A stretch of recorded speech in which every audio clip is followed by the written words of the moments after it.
In The Power of the Powerless, Václav Havel, the Czech dissident playwright who defied totalitarianism and later became president, described a system where lies are not occasional mistakes, but the foundation of power itself. A system that doesn't just tolerate falsehood, but requires it, reproduces it, lives within it. A system where everything must be falsified. Havel saw this in late communism, a world where language breaks away from reality, where truth is no longer discovered, but performed. And today, that diagnosis feels uncomfortably familiar, because for Donald Trump, lying is no longer a flaw, it is a method of governance. In his first term alone, over 30,000 false or misleading claims, 20 a day, 40 a day by the end. This isn't spin, this isn't exaggeration, it is industrial, systematic, relentless. Fact-checkers had to invent new language just to describe it. Bottomless Pinocchio, claims repeated so often they could no longer be mistaken for error. He was the only politician to qualify, and that was just the first term.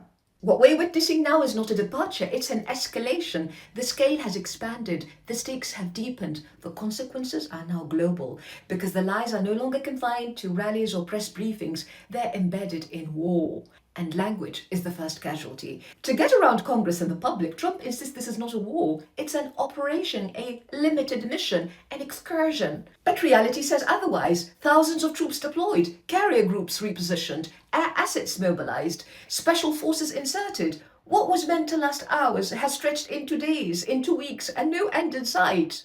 And then the contradictions. Iran's nuclear program was completely obliterated, and yet months later, this same program is suddenly urgent again, an imminent threat that must be dealt with immediately, destroyed and intact, finished and unfinished, gone and still very, very, very dangerous.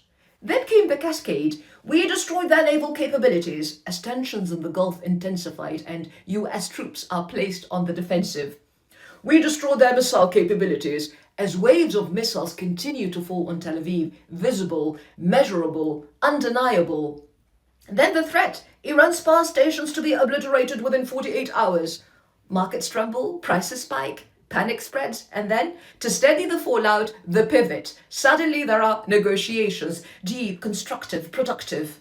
He claims advanced talks with Iran's leadership, only for those claims to be publicly denied by the parliament speaker, by his deputy, by the foreign minister. Perhaps he was negotiating with ghost Iranians, joked. Then the latest turn, a pause, 10 days. He says Iran asked for it. They wanted 7, but he so generously gave them 10. A gesture of diplomacy, a sign that talks are working. Except Iran says no, no request, no talks. No shared reality. The language softens, the machinery of war doesn't. Build-ups continue. The illusion of negotiation becomes cover for escalation. And while the war rages on and prepares to rage further, Trump and Hegseth take turns declaring victory again and again, sometimes multiple times in the same speech.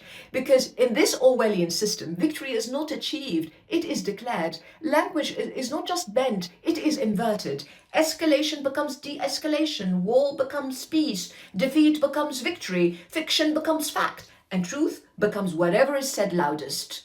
Which is why fake news is not just a slogan, it's a strategy, not to persuade, but to disorient, to blur the line between fact and fiction so completely that the audience no longer trusts either. And when that happens, truth itself collapses. At times, the performance borders on parody. At a recent rally, Trump claimed Iran wanted him as supreme leader. Of course, he graciously declined. I don't want it, no thank you. Absurdity delivered from the highest office on earth and applauded. But that's the point. When lies become systematic, absurdity becomes normal. This is not statecraft. This is the marketplace elevated to empire. Deals without limits, leverage without principle, greed without restraint. Everything is negotiable. Everything is transactional, even truth. The result is not strength, it is spectacle, a superpower speaking in absolutes, acting in contradictions, expecting the world to accept both. But the world no longer does. Allies hesitate, rivals calculate, even long-standing partners step back, because power doesn't collapse when it's defeated, it collapses when it's no longer believed, as Anthony Eden discovered during the Suez Crisis. And that shift is now underway. America is no longer taken seriously. It's watched, measured, and quietly dismissed, not as a stable power, but as something volatile, a spectacle, a performance, a farce. And at its center, a clown, not the kind that makes you laugh, the kind that makes you pause and realize, oh dear, he's holding the controls. A dangerous armed clown, a clown at the helm of a superpower.